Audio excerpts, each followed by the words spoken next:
Inside of your business and inside of your life, you gotta realize that money follows momentum.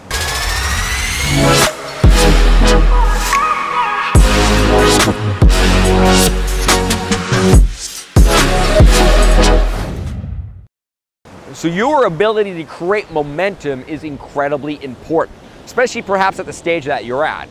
You also gotta remember that perfection is the enemy of momentum.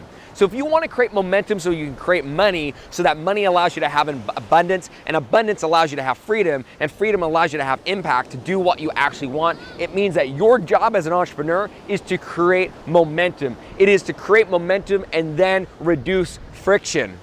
That is your job as the entrepreneur every single day. So go and do that.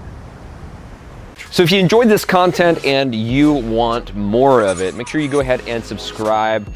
And if you want other entrepreneurs just like you to be able to also access this information, this knowledge, make sure you go ahead and share it with someone that means the most to you. Remember, as entrepreneurs, it's our job to be able to help other entrepreneurs continue to elevate, allowing us to evolve society and evolve our world.